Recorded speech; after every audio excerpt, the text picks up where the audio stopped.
is a Green Party candidate for mayor of New York City. Let me introduce our soon-to-be next mayor of New York City, Akeem Browder.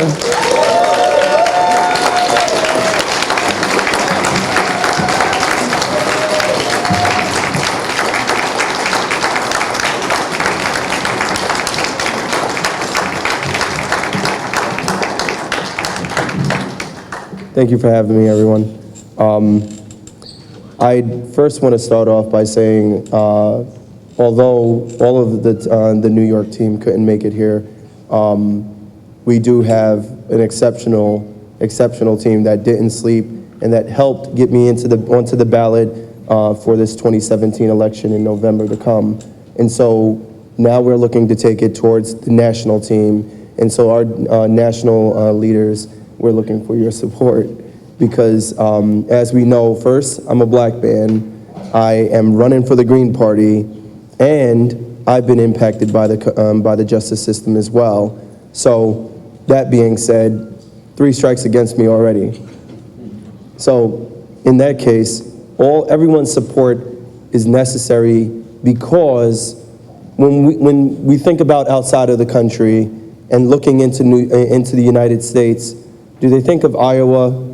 Do they think of Alabama, Florida as being United States? Mostly, everyone looks at New York and says, well, the United States is New York, right? So it's important that we have a presence, and we do have a presence amongst us. And actually, the tides are turning.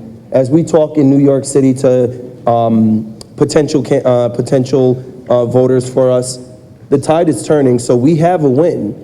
It's in your mind, and you have to start thinking of it now and thinking of that on what that change actually looks like. Because we as a black and brown skin community, we make up 68% of the population in America.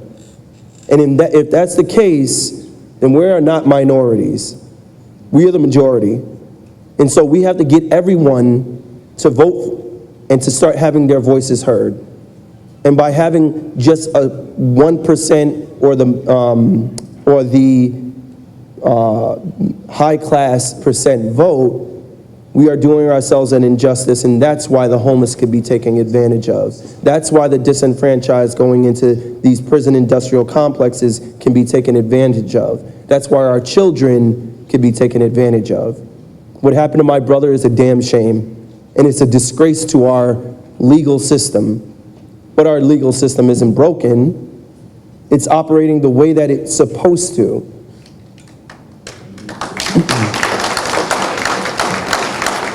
In that case, there's no reform of it. I say we've had more than 40 years of Democrats and Republicans running our country, running our cities. It's insane to think that, and it's the definition of insanity, to continuously do the same thing over and over, expecting different results.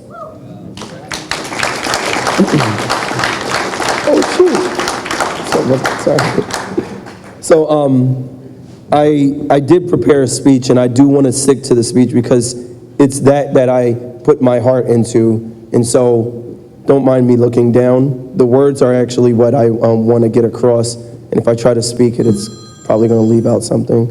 The lack of affordable housing, wage stagnation, the wealth gap, institutional racism, unequal educational opportunities, discrimination between poor black and brown people in our justice system, the lack of services provided for the communities with transitioning the returning population, and inadequate health and social services for people living in poverty. That's what New York in our current in our current state of unity is faced with. At the very least. There are more problems, and I don't intend to pretend that I will be the one person to fix it all. But we live in the United States of America, and so it's about time that we act in a united way for America. If we think that housing subsidy and supportive services can create community and human connection, we are mistaken. We must follow the lead of nations that have focused on strategies for social inclusion, countries like Denmark and Scotland that work actively to destigmatize mental illness, substance use disorders, homelessness, and poverty. Until we see one another as equal human beings worthy of living happy and fulfilled and connected lives, we will continue to think of the world in terms of us and them, a worldview that is, I believe, fundamentally flawed. Creating a strategy for social inclusion and social connectedness must be a part of our thinking in our work to end homelessness. Now, in New York City, there's a common phrase, and even though people are talking about me running for mayor, there's a common thing that they say, I'm the justice mayor. I'm running for justice in New York. Until we can all connect, or until we can connect all the problems that we have together, I'll be the justice mayor. But I want to open your eyes to something other than social our injustice system. In the early 1980s, in the Reagan administration eliminated federal subsidies for state-run mental institutions. The problem of homelessness in America resulted directly from widespread dumping of mentally ill patients into inadequate outpatient programs in communities over 30 years ago.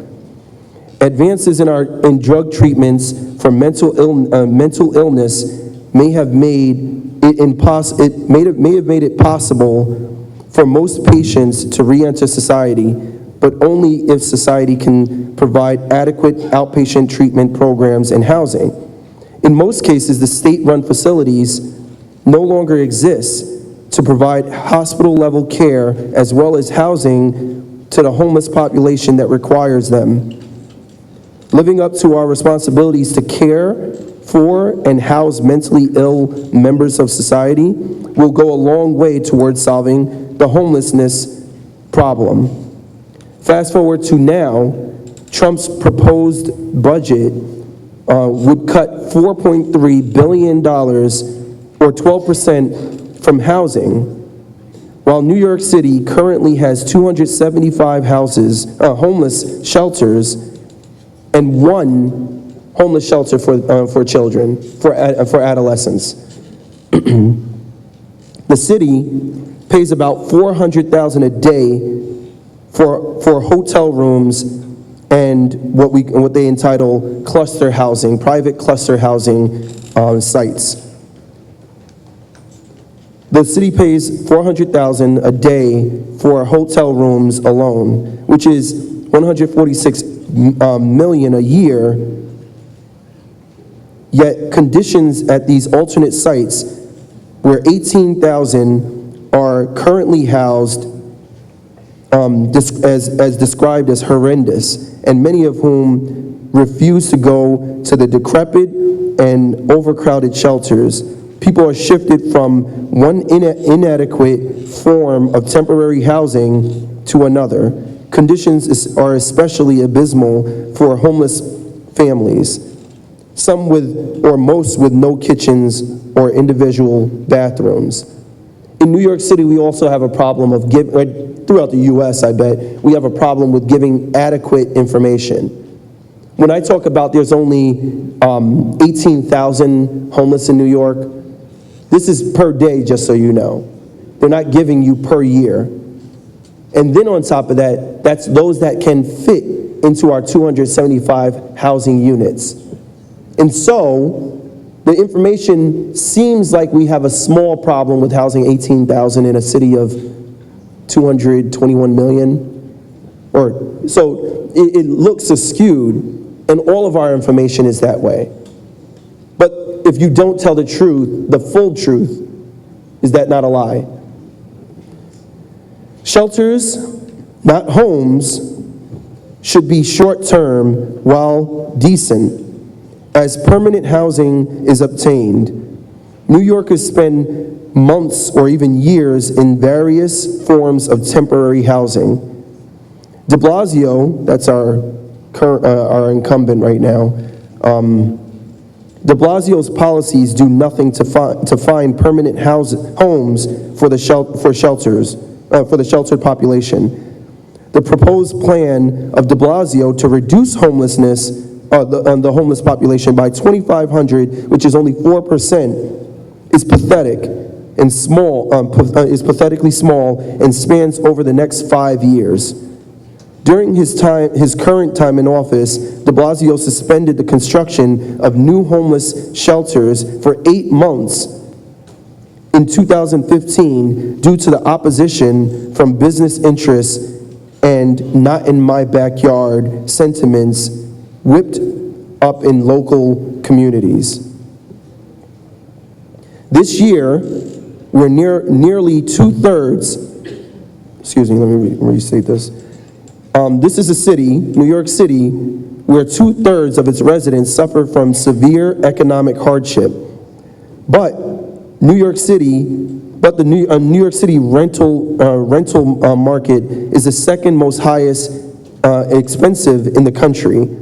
Median rent for a one-bedroom apartment is nearly $3,000 a month.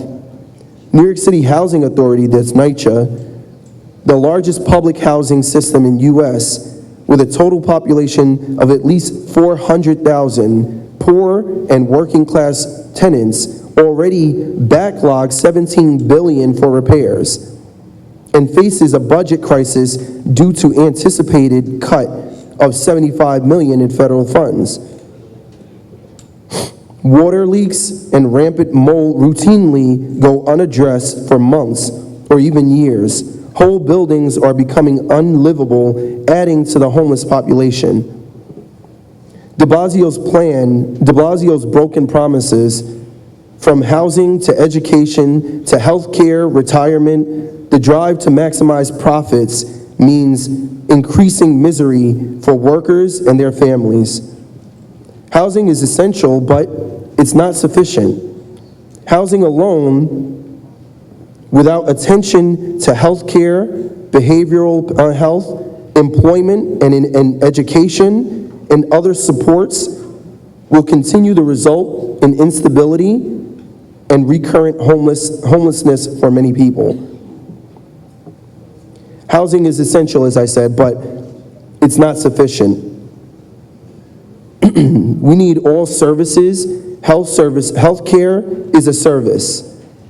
Child care is a service. Transportation is a service. So are case management, substance abuse treatment, and supported employment. When we don't do work in all these fields, we're not looking at things pinpointed, or we're only at this point looking at things pinpointed. And so we can't see how I'm not just the Justice Mayor, but everything ties into the Justice Department. Our comptroller, who's running right now for office, our public advocate, James Lane, who's running right now for office.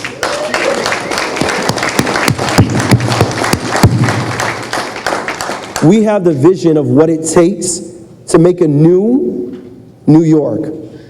We live in a city that keeps us blinded and tells us about and not just the city, in the country, about the American dream.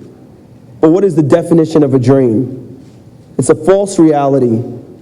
It's not real. It's not real time. And so, if we keep on living in a dream, when we wake up, this is what we wake up to.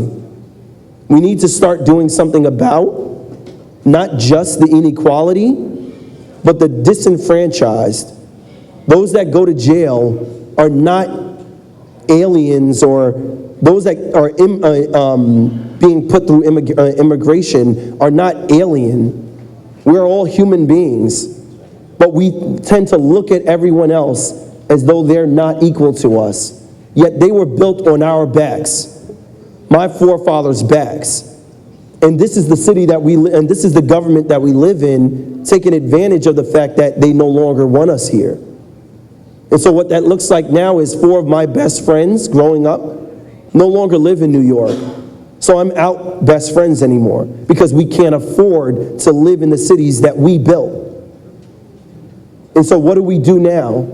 Do we continue complaining or do we come together? Do we continue to complain after we get the orange man in office? Or do we continue to build?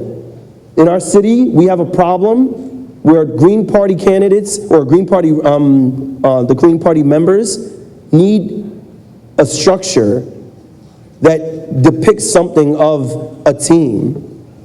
We don't have enough, yet we have enough. We've had enough.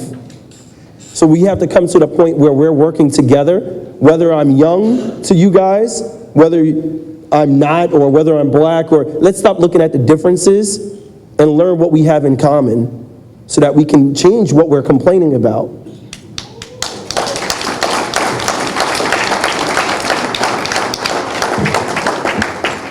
Just to end this all, I just want to let it be known, my brother didn't die in vain. And so whether I win or not, my goal, and I know I only have 1 minute, so I'm going to keep it real brief.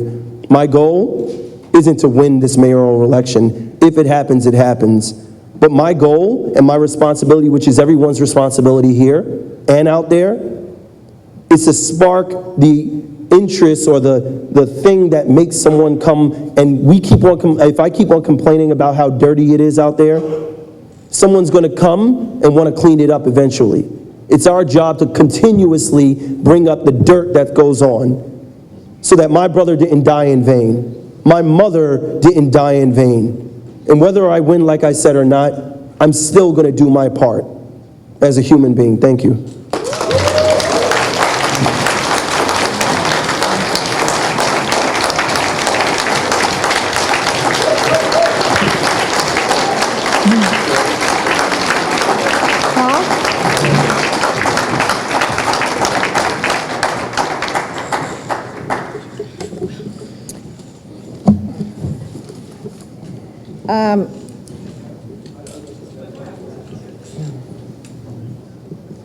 All right, just so I clear up a rumor, when the housing cuts go through, if they go through on July 29th,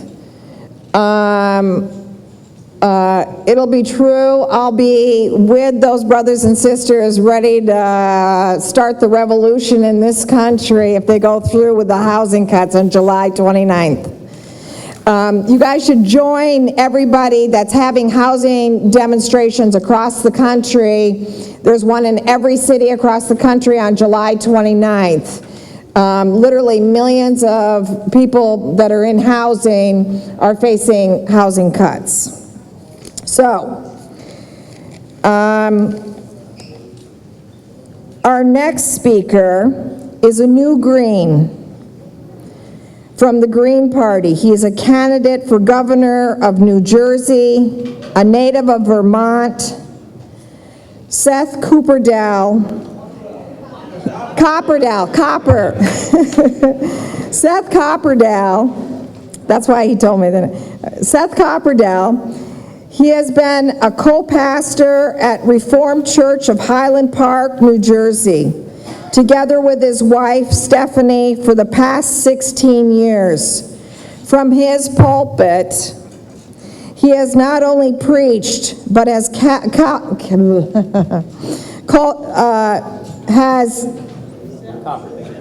there we go. He has pushed his entire congregation to fight against injustice. He has launched a multitude of nonprofits working to house the homeless and to defend immigrant rights and put an end to solitary confinement and a multitude of other issues.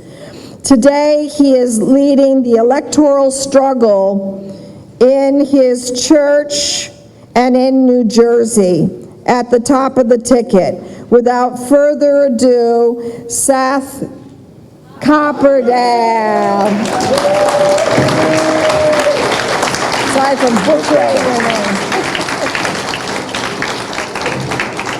I have to say I find great pleasure in that, because Sherry, I've just been calling you Sherry because I keep saying your last name wrong too. So, you know what? We're going to get to a place where everybody knows how to say all of our names, because the names of folks connected with the Greens in elections across this country are going to start being recognizable names, because the actions we take and the things we stand for are going to start to matter to people who aren't in this room already, but people who will know that this room is a place where real vision is born. So I want to actually have a title for this keynote. I had a chance last night to do a lengthy town hall, and thank you to many of you who came out and spent an hour and a half listening to me with no notes. So today I actually wrote a keynote because I wanted to focus in a particular way on something that I felt is a national message. The title is The Administrative Skills, the Policy Awareness, the Creativity, and the Morals to Run a Government. Greens, you've got thousands of potential candidates. Up until I decided to run for governor and receive the blessing of the Green Council back in October last year, I have had one identity: Pastor Seth Kaper-Dale. I'm a pastor because I became steeped in liberation theology. I never would have become a pastor if I hadn't discovered liberation theology in college. Liberation theology is that faith isn't about pie in the sky after we die. Faith is about transformation, about all things on earth as they are in heaven. So that prayer that we say, on earth as it is in heaven, it's about this earth and changing this earth. That's what faith is about. Those who are grounded in liberation theology believe that the last are first. And that means, for one, that those who are last should be our first concern in terms of prioritizing resources and attention. But it means much more than that. It means that the last, and those who are deeply committed to living among the last in righteous struggles for justice and for beauty, shall become first in terms of leadership. Let me say that again. Those who have been last, and those whose moral convictions put them square in the middle of righteous struggles, square in the middle of marginalized communities, and right in the middle of the issues of a dying planet, they are most prepared to lead.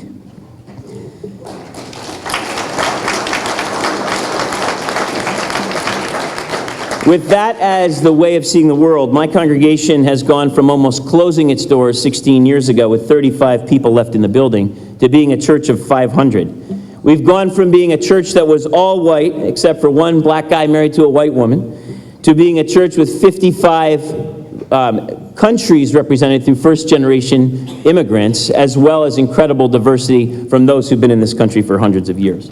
We have 3,500 people in our building each week for programs that make the world more beautiful. And to us, anything that makes the world more beautiful and more just is ministry. So whether that's AA every day, or deaf and hard of hearing societies, or capoeira, or any other kind of dance school, or worship services in Chinese and Indonesian, and Jewish services on Saturdays, and Buddhist services on Thursdays, it all belongs in our church.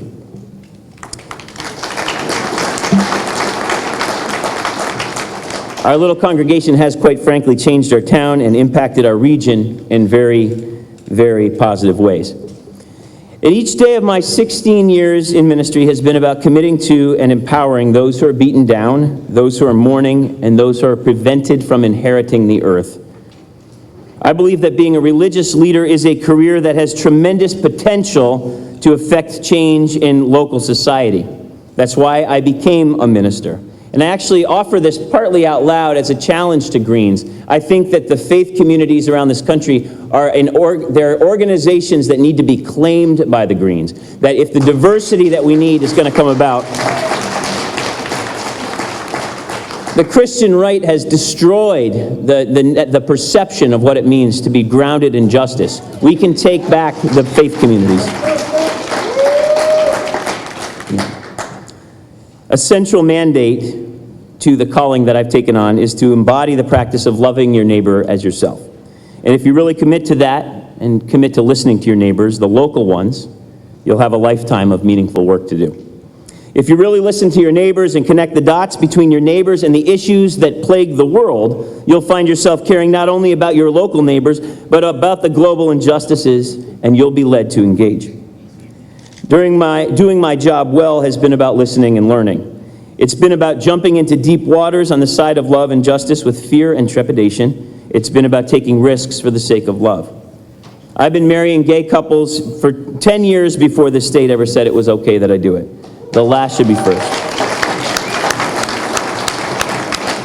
We added solar panels to the church roof and focused on greening our property before going green was cool. The earth is last, so it shall be first. It's been about responding to the immigration insanity in this country, the racial and ethnic cleansing masquerading as immigration policy, by writing bills as a congregation to protect ethnic minorities and working those bills through the U.S. House and Senate. The last are first. Yes. Doing my job well has been about leading immigration rally after immigration rally. It's been about moving people into our building for 11 months when they were put on ankle monitors and told they had to leave on a certain day. We said, just move in on that day instead. It's been about pounding on the door of ICE in Washington until they actually let those 9 people who stayed in for 11 months stay in this country. The last are first. Doing my job well has been not only to learn about mass incarceration, but to respond to that narrative by building houses for people coming out of jail. The last are first. To do my job well has been to not only despair about the lack of resources for folks re-entering society, but about building Neighbor Corps reentry services. The last are first. To do it well is not only despairing about the lack of Medicaid dollars for mental health services for the poor, but building a no-fee mental health clinic for the poor in central New Jersey. The last are first. To do my job well is not only despair about the Iraq War, but to build housing for homeless veterans whose lives are forever changed by what they've seen and done. The last are first. To do my job well is to not only despair about the lack of clarity about finishing the recovery after Hurricane Sandy, but building a nonprofit for long-term recovery that's organized around volunteerism, and we've completed 200 homes now. The last are first. Yeah. To do my job well has been to not only despair about the global refugee crisis, but get ourselves approved as a refugee resettlement site by the State Department so we could start bringing refugees straight to our town. And we've resettled 24 refugees since Donald Trump became president of this country. So these are some of the works that I've created and I've encouraged in my congregation and its web of nonprofits. Responses for and by and with the people who are last. And here are 3 things that I've learned in the process. One, I've grown into being an administrator. I didn't have those skills at the beginning, but getting down and dirty in this work, you learn how to administrate or you give up and you give it to someone else who could do it better. But I've learned about myself that I can administrate things. Secondly, I've learned that victims of the world's abuses also can administrate things and also can shape policies, because the very best times that I've been successful with any of these things that I've started have been when I've come side by side with somebody who's actually been the last, and I've recognized that the last are more first than those who come alongside the last, right? They're the first. I can't tell you how often it is that we get someone out of detention who's been sitting 18 months in a for-profit hellhole in Elizabeth Detention Center, and within 3 weeks, they've finally got a place to sleep, and they've got food, and now they're the ones going back inside that detention center to speak French with other French speakers from Burkina Faso. It's unbelievable to see how quickly the last, when they're given the resources, they don't stay last for long. They become the new first who serve the new last that we recognize. And there's always a new last until justice and peace embrace. And thirdly, by being a pastor and community organizer who connects with real suffering people and with a network of organizations that work with victims of the world's abuses, I have become angry. I have become exceedingly angry. I'm angry at the leeches at the top who rob the commons and take away beauty. I'm angry about the neoliberal agenda. I'm angry about the privatization of everything, sickened by the greed that drives our system. I'm disgusted with the upper middle class who prop up the system year after year by voting to continue the mediocrity. I'm angry and disgusted, but I also know how it happens, that people buy the lie. For I myself am a new green. Pastor, I got to do some confessional here too. I have most of my life pulled the lever for the lesser of two evils, never believing until recently that there's a different political possibility. Most of the work that I've done has been way downstream. Most of the work I've done is to lift people up after they've been thrashed in the brutal streams of destruction that flow from top-down oligarchs that run this banana republic that's masquerading as a democracy.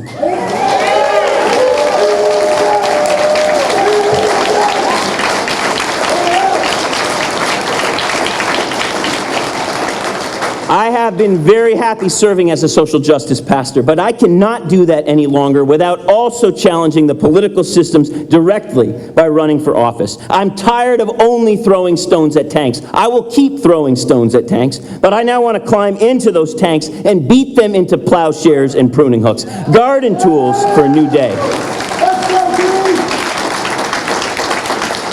And then I want to cut the funds. I want to cut the funds for all future weapons of any kind of warring madness. So why did I just tell all of you, the Green Party National Convention, about me and about myself? Why didn't I just sit here and rattle off my specific green policies and unpack the pillars? Well, I didn't do that because here this morning I'm in front of the choir. This choir knows the issues, and in fact, you've spent the past day and a half going deeper into your own thoughts and taking the issues even further. But what I think I can offer to you today is this. The Republicans and Democratic machines know where to find their candidates. They know how to groom them to fit the needs of the wealthy few.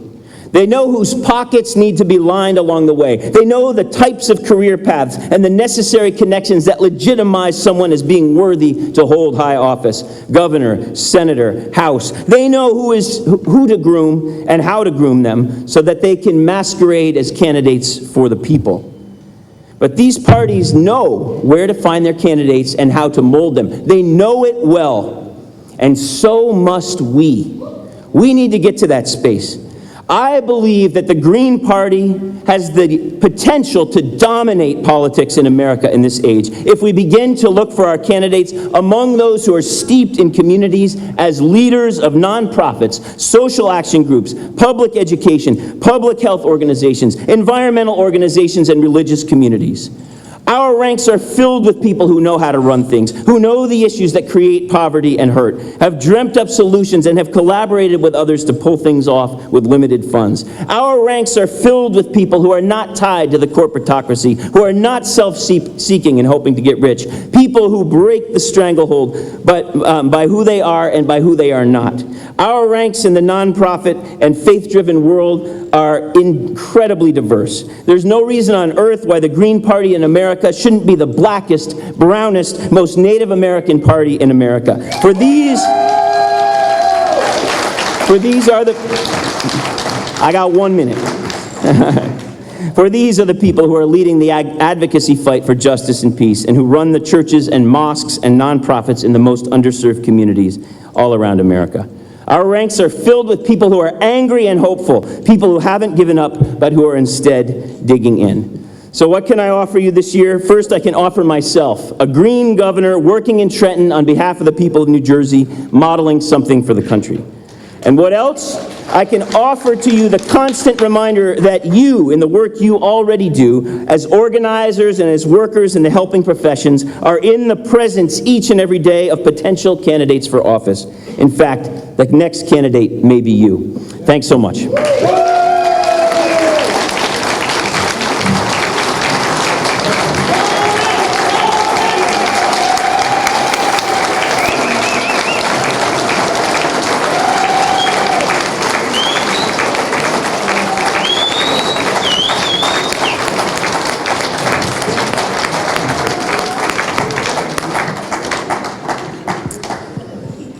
Boy, looks like I'll be making a lot of trips over to New Jersey.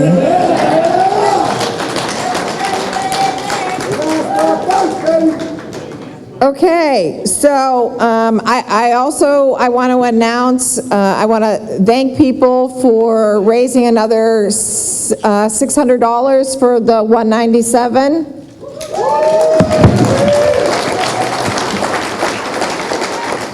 And Asantua is back there going like this. Can you go like this? If people are interested in signing up to concretely try to figure out how to get me back into housing in the 197, you can give her your name over there. Thank you. Because while we're raising funds to change the world, while we're raising, yes? Oh, she's right over there. Thank you very much. Huh? Oh, thank you. Another contribution for the 197. Thank you so much. So you just go back and talk to Asantua, because as we're raising money to fight the corruption in the 197 and support different candidates, we also want to figure out how to put a bunch of people, including myself, back into a house. So without any further ado, this man didn't, toss me a bio or anything about him. He's incredibly humble, a long-time fighter, somebody who was instrumental, along with Dr. Jill Stein, in raising money, putting their mouth where, it needed to be, raising money for the 197. I am forever grateful to both Jill and Ajamu. But this man, I knew him before coming into the Green Party. When the pastor earlier talked about morals, if you would look in the dictionary, you would see Ajamu Baraka.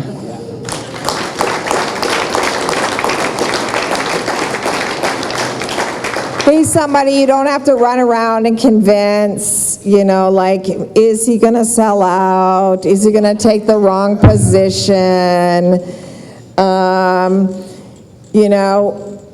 He's clearly the person that's got 99 problems and internal bullshit ain't one.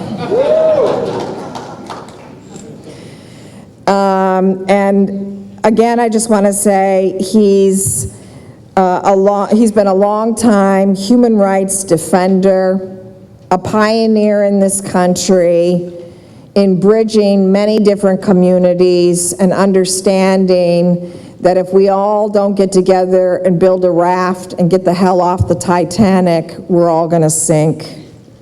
My vice president, and definitely a mentor, Ajamu Baraka.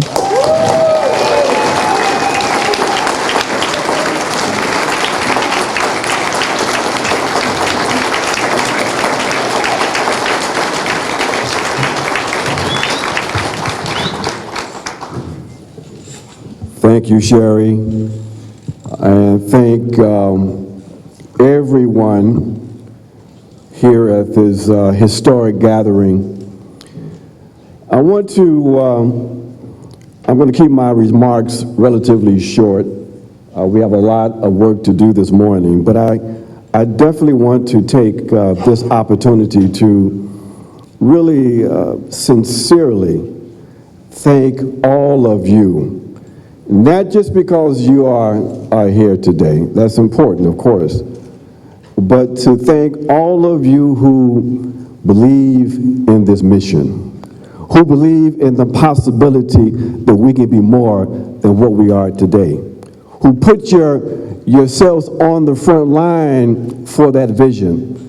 When everyone told us that, we should just surrender and give our support to the lesser of two evils, you said, no, we're going to stand for principle, we're going to struggle, we're going to organize, we're going to try to win. So I thank all of you for your hard work for our campaign. I had a chance to meet and to greet many of you as we moved around this country. And, like you, we were a little surprised that our results weren't more than what they said they were in terms of the numbers. But as I said during the campaign, and Jill said the same thing, we could not lose. Because if you understand what the campaign and what this party is all about, if you understand it's about building alternative power, if you understand it's about having real democracy, then we can't and we did not lose at all.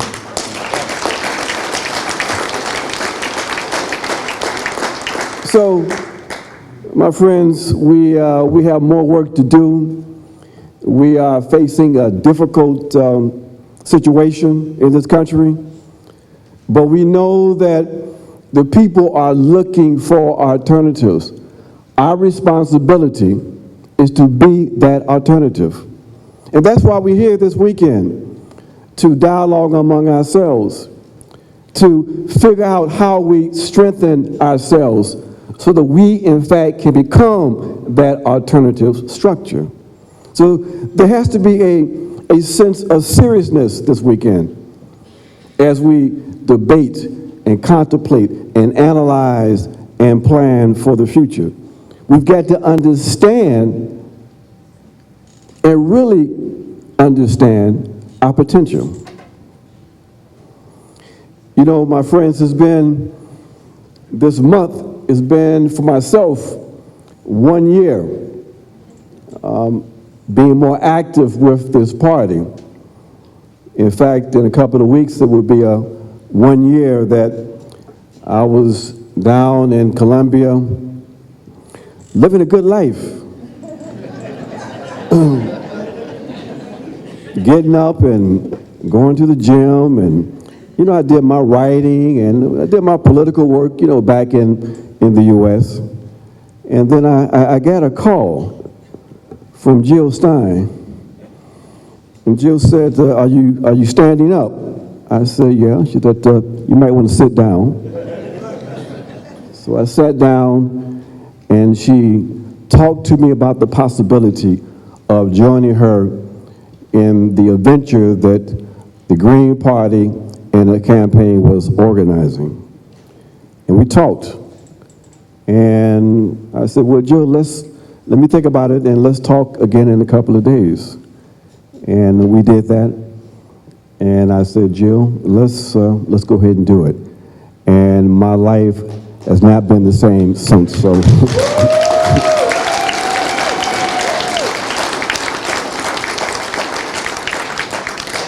So I'm kind of like Donald Trump. Donald Trump said that he kind of missed his old life. Thank you, Jill. That's the only way you like Donald Trump. Right. So, my friends, I'm not going to belabor this very long. You know, one of the things that I learned as part of this campaign was that, you know, the people are ready. The people are ready for change. And we have to always remind ourselves of that. We have to talk about this weekend how we get ourselves ready to facilitate that change. And I'm going to just touch on a few points. I think one thing that we have to do is to maintain the integrity of who we are, which means that the ideal, the principle of the Green Party always remaining independent has to be front and center. It has to be absolutely clear that we are different from both parties. Maintaining our integrity has to be front and center. We can't talk about 2020, my friends. We've got to talk about how we position this party for 2018, which means that we have to seriously come up with strategies to make sure that we take full advantage of the struggles that are taking place on the state and local levels. Understanding that what happens in 2018 really positions us for 2020. Not only in terms of of what we might do on the presidential level, but the kind of strengthening of our party apparatus is absolutely necessary. That we have to have effective candidates and effective party building processes to make sure that we are positioned to take advantage of 2020 and to be able to withstand the criticism that we know will be directed at us when we decide that we're going to continue this quest for democracy here in this country.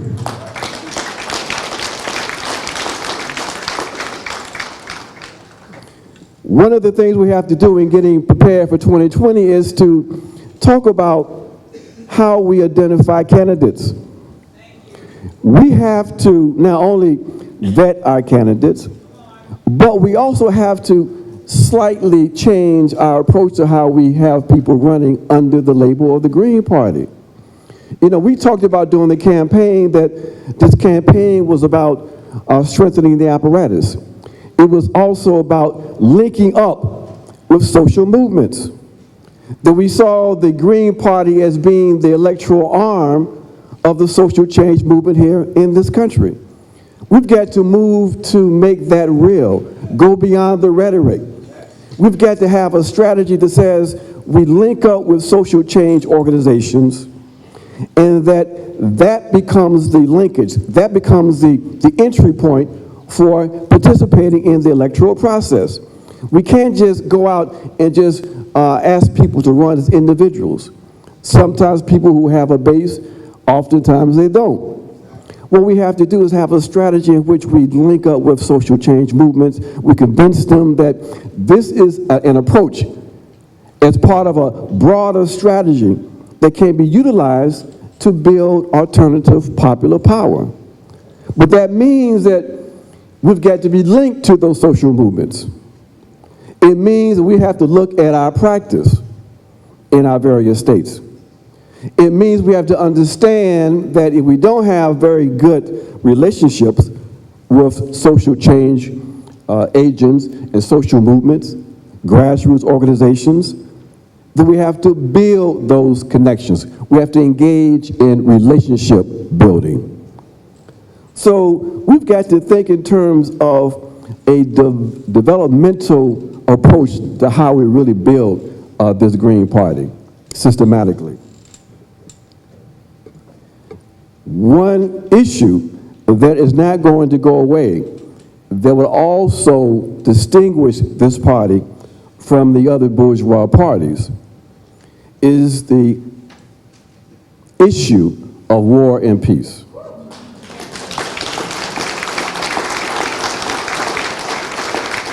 Now, we know we have other issues that we have to address.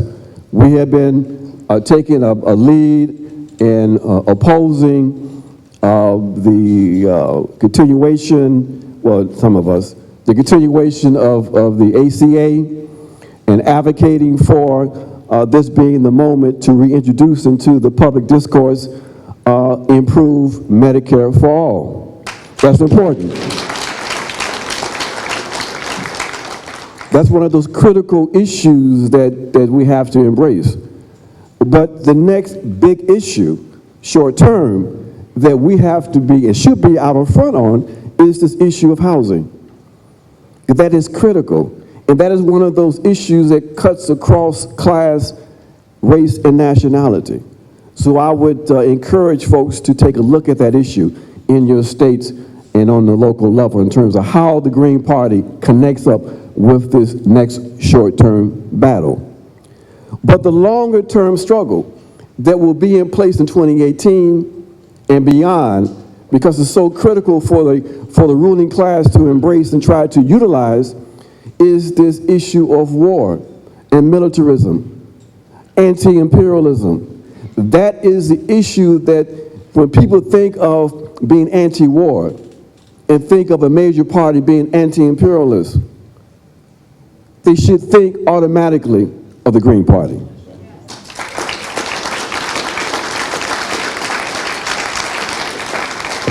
So my friends, that has to be our issue.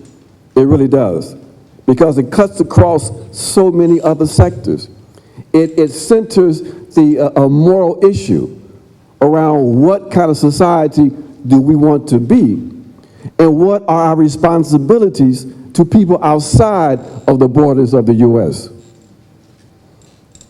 And it also deals with the issue of how we utilize our critical resources. So, my friends, that is an issue that we have to embrace. That is an issue that provides us an entry point into various communities. And I would strongly encourage the Green Party to continue to embrace that issue, but to become even more visible on that issue. And lastly, my friends, part of our efforts in doing the work here in this country is to be very clear about who we are and what it is that we are trying to attain. Now, most of us, and I think that the message that we are trying to project is that our bottom line position is that we believe that we have to have fundamental change here in this country. But that has to be the message that people also associate with this party, that we are the party for fundamental change. We are, in fact, the party that believes in revolutionary change as a baseline starting point. And we don't have to be shy about that. There's nothing wrong with revolution, especially when you are living in the midst of oppression. These are revolutionary times. And we have to take that word and give it real meaning. That is not just about engaging in armed struggle or anything like that. It's about recognizing that we cannot be the society we need to be. We cannot be the people that we need to be unless we transform every aspect of this society, including ourselves.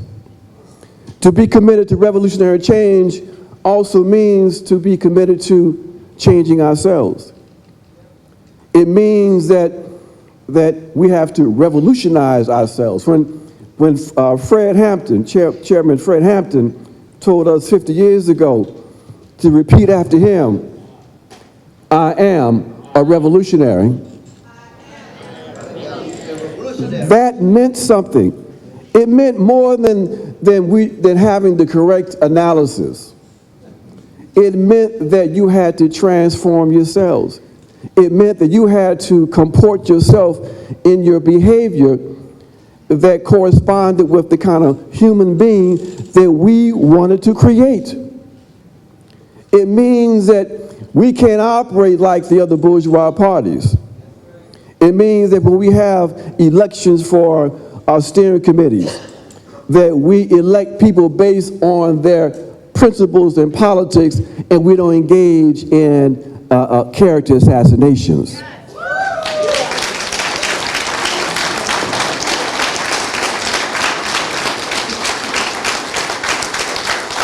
It means, my friends, that we have to embody those kinds of principles, as hard as it can be sometimes.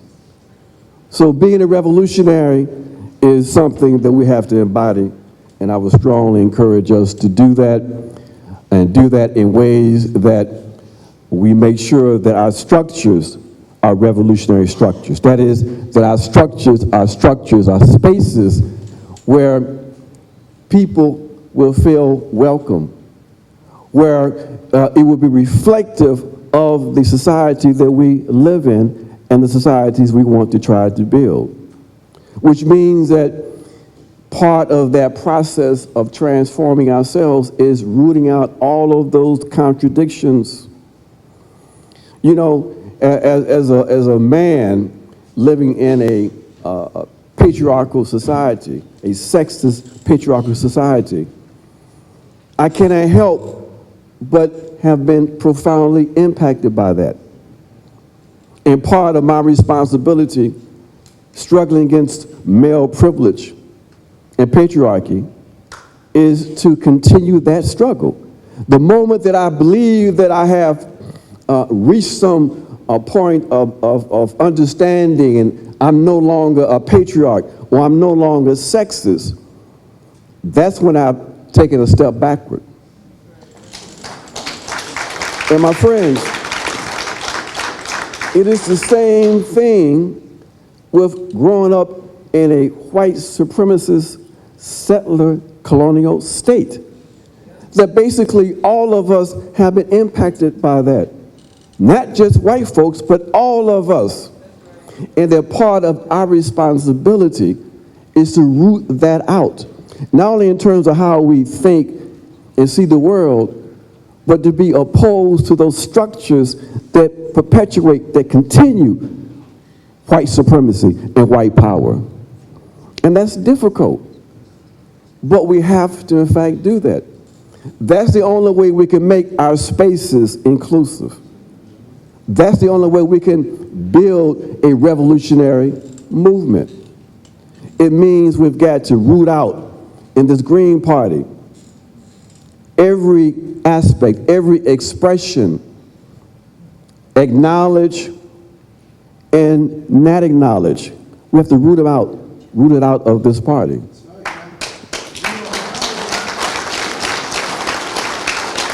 We have to root it out of this party because we have to root it out of the broader society. Well, this white supremacy is deadly on so many different levels.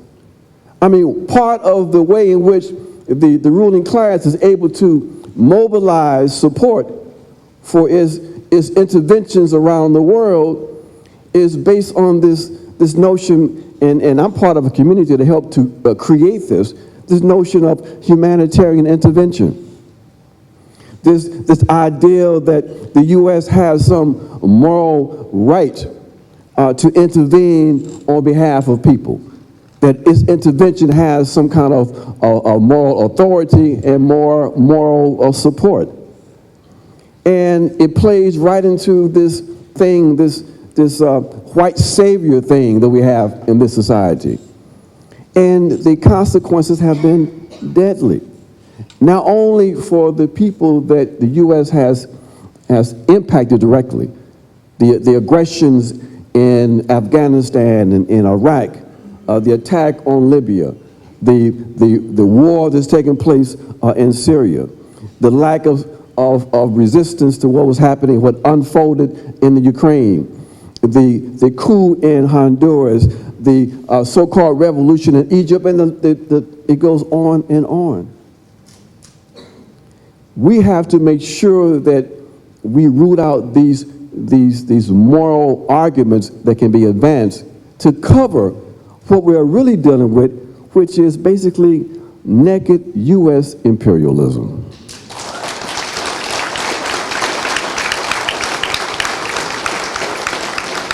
And we have to make that connection between our opposition to U.S. imperialism and militarism and our opposition to militarism and repression domestically.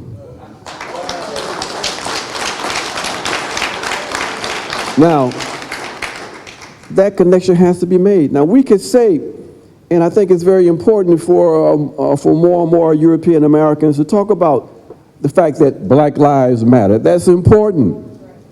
You know, it's backward that we have to say it, but it's important to, in fact, say it.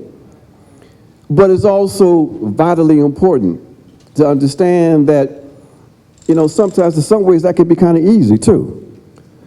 If you don't say and don't understand that Palestinian lives matter,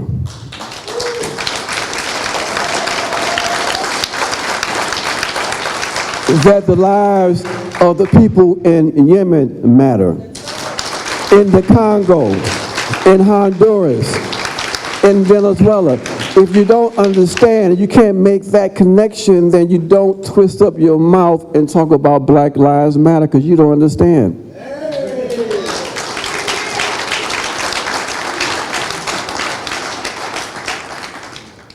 So my friends, we have a lot of work to do. I think that in fact we can do it. We have the principles to in fact be the leaders that we need to be here in this country. And it has been a joy being with you, struggling with you. And I look forward to the transformation that we are in fact going to be making both internally and in the broader society. So thank you for your participation, thank you for your work, and let's make history.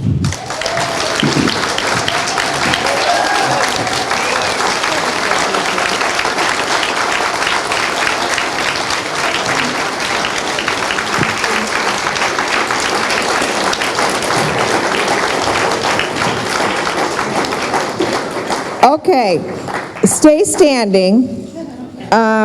Before I turn this back over to Daryl, whatever social media folks are here, I want you to do me a favor. Please don't leave yet, guys.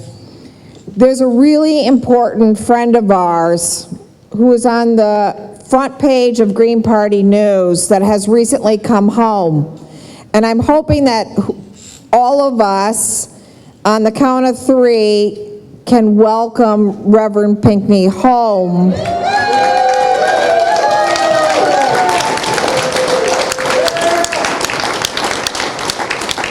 And that we can zap all these videos, or however the hell you guys do this stuff,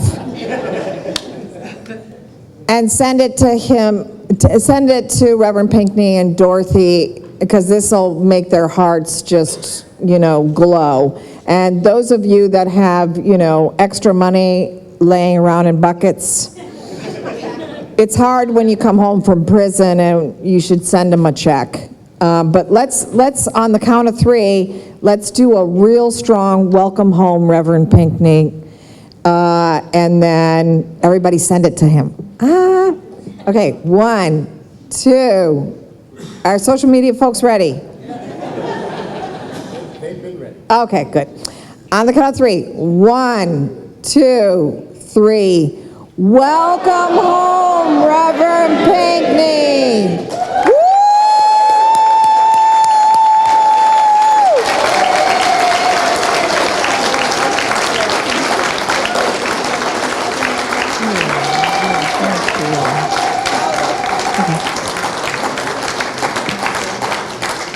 Without further ado, let's turn it back to the man of the hour, Daryl.